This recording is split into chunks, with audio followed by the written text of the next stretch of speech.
Hello and welcome back to another Chinese drama review on the NoSleep4Dramas podcast channel. And this is a long overdue review. I've been watching this Chinese drama since November, December. I should have finished it in like January. Don't know really why it took me so long to finish it, but I finished it. And that is the Chinese drama Coroner's Diary. This is going to be my final review of the drama. I'm going to quickly introduce the drama, give a short synopsis, some cast members, and then I'm going to go into the pros and cons, in my opinion, of this drama, and then give you my final rating and if I would recommend it. So if that is something you want to hear and want to stick around for, please put your own review in the comments or like, share, subscribe, whatever you'd like to do. But let's get into the Coroner's Diary review. Coroner's Diary is a Chinese drama that aired in July 2025, specifically July 13th to the 27th.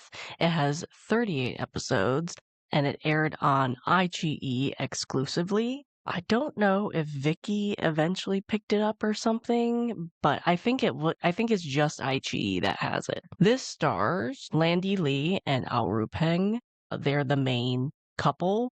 Then we have Shen Yu Zhi and Yu Cheng'en. They are the second couple. And then we have Cheng Han Xin and Wan Lu Qin as the third couple. And the six of these people kind of make up your main crime fighting group. Sorry if I mispronounced any of those names. I'm really bad at pronouncing Chinese actors and actresses' names and character names for that matter. So what is Coroner's Diary about? Now, the title should kind of give it away. Landy Li plays a coroner in historical China. She is the daughter of a high-ranking official who ends up getting unalived. Her entire family does, except for her, due to some palace shenanigans that were going on at the time. And she escapes, takes on a new identity.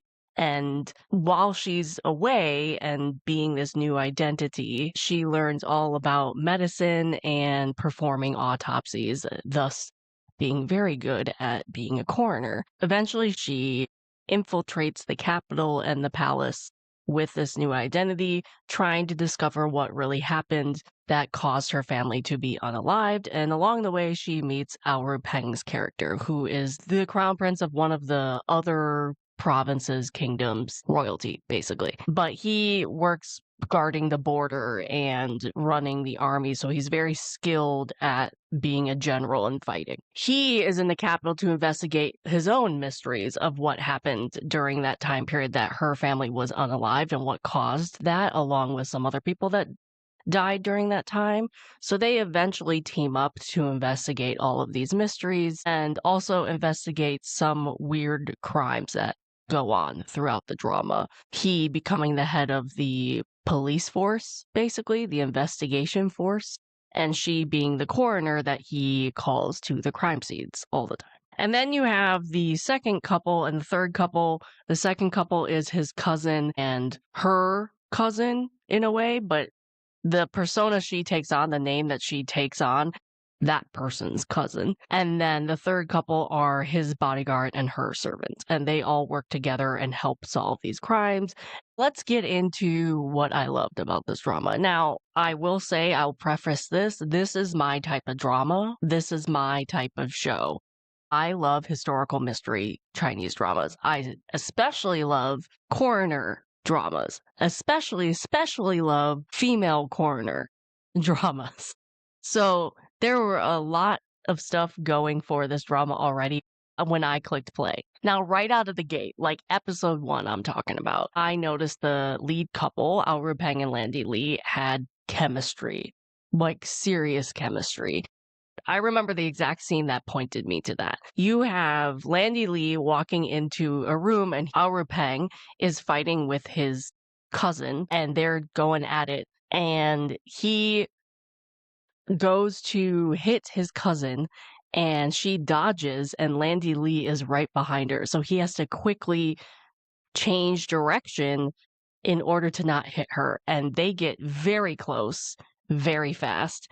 and it's of course slow-mo and everything, but the chemistry about them getting very close and just looking at each other, 10 out of 10. 10 out of 10. I love that. I was like, wow, they have chemistry. I can't wait to watch more. And their chemistry did not disappoint. It was a lot of fun to watch them together and build that friendship and then also admiration to what they were doing professionally to romance. And it was very clear that Aoru Peng loved her from first sight. She, on the other hand, was a little more prickly at the beginning, but he had it bad on episode 1. Yet she was more of the professional, I'm going to figure everything out. I'm a medical person. I'm a coroner person.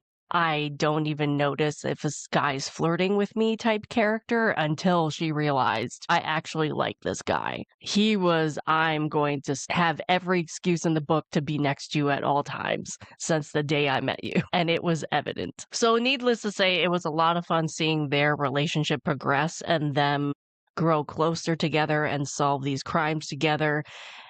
And it wasn't since he was the military character, he was saving her all the time. That did happen because she had some fighting skills, but not as much as her cousin, for example, the second female lead. But she wasn't weak or anything like that. She could talk her way out of various situations. She was very smart. And she also was not scared to speak her mind, which I loved a lot because she was still a strong female lead. It's just maybe physically she wasn't, but smarts-wise, definitely was. It was a lot of fun to watch Landy Lee with this character. I also loved the second couple and the third couple. I loved that this had multiple couples. You got the second couple where it was both a prince and a princess, who the prince is like a playboy, out partying all night, every night with every woman he could find. And this princess knows this, and they somehow get attached and start hanging out. And the prince, again, is the first to fall first for the female. And she is a little standoffish because she knows that he has a reputation. But man, I liked watching them together. They were so cute and they supported each other very well. And then even the third couple, was a third couple, you didn't get a lot of scenes, but again, it was the male lead in that third couple clearly saying that he had feelings for her very early on, and the servant didn't want to hear it until they did. And it was a lot of fun watching all three couples' relationships progress, and you cared about the couples. Since this is a mystery drama, I will talk a little bit on the mystery part of it. There's not going to be a lot of spoilers in this review, so no worries on that. They were fun. They were dark. They were creepy. Some were better than others, I will say. I did predict from the overarching, large mystery, I did predict parts of that. So I was not surprised when that was revealed, but I didn't predict everything, so that's always a fun time for me. I also thought the villains were acted very well in this, and especially the ones that I did not predict would become a villain. I will say there are a lot of villains in this one, more than I thought there would be. All of a sudden, there was another person popping up. And at some point, I couldn't keep track of it because just everybody seems like a horrible person, especially among the royal family. It was rare to have a good guy in the royal family by the end. I will say with this royal family, you kind of saw where some of these characters were going by the end. Their endings did not surprise me either. Some I felt bad for, some I did not. Some deserved what they got by the end of this drama. I will say though, I wish some of the endings for the villains and the royal family were different because I think some of them got off too easy, or it just wasn't a satisfying ending. I'm not going to reveal those endings, but just know I was not 100% satisfied with the endings with the royal family and the villains, you may say. Overall, though, I don't think it was whoa, where did the ending come from? There were so many threads that were not connected type thing. I think it was still tied well together. It was just somewhat predictable with some characters and some storylines, and I felt like some of the villains got off too easy by getting the ending that they got. Another thing I'll say in the negative part is I felt like some of the cases were an episode too long. Now, normally in this type of formula, when you have a crime Chinese drama that's 35, 40 episodes, it's like 3 to 4 episodes a case. And then by the end, you're handling the overarching big mystery. There were cases in this drama that took 5 to 6 episodes. And I was like, really? We're still on this case? We're still trying to solve it? We're still trying to talk about it? Not that it was boring. I think they just dragged it on some cases too long. So some of the cases had one too many episodes for me dedicated to that mystery and that case. Others were perfectly fine. The first case in the drama took 6 episodes for them to solve, and I felt like that was way too long for the first case. Now, I understand trying to get to a certain episode count and drawing stuff out, but I felt like with some cases they could have chopped an episode or 2 off and be totally fine. I did love the chemistry between not only the group of 6 leads romantically, but I also love the chemistry in terms of friendship and bromance. I thought that they really showed a theme of camaraderie and support among each other. I also loved that this drama really showed the female centered issues well. A lot of the mysteries in this drama, especially during the beginning of the drama, were female-centered problems that most women living in this time period probably would have encountered and would have had to deal with. And I love that they used the crimes in this drama to show some of those problems and to emphasize some of those issues, and then maybe solving the case led to having a conversation of how a wife could be dealing with this on a daily basis, or a problem as a concubine, what their life might have been in this time period. I felt like they handled the cases dealing with women issues very well, and it was a conversation starter for sure. A negative that people might find, as I said, the palace antics and the royal family, there were not a lot of good lovable characters. On top of that, though, Landy Lee's character, the family that she pretends to be a part of, also not lovable characters. There are a lot of characters in this drama that were hateable characters, that you disliked them. You wanted to see them get unalived or sick or punished for whatever they were dealing with. There are some really horrible support characters in this drama. I also liked the OSTs. I thought the OSTs supported the drama very well. Overall, Coroner's Diary, I can see why it kind of was the black horse of last year, where a lot of people watched it not expecting a lot and then coming out the other side and saying, oh, this was actually a really good drama. I could see why it was kind of the surprise of 2025. I think it had a good balance of humor and creepy crime heavy topics. I think the humor and the light moments really worked well with the darker, more heavy topics that the cases brought up.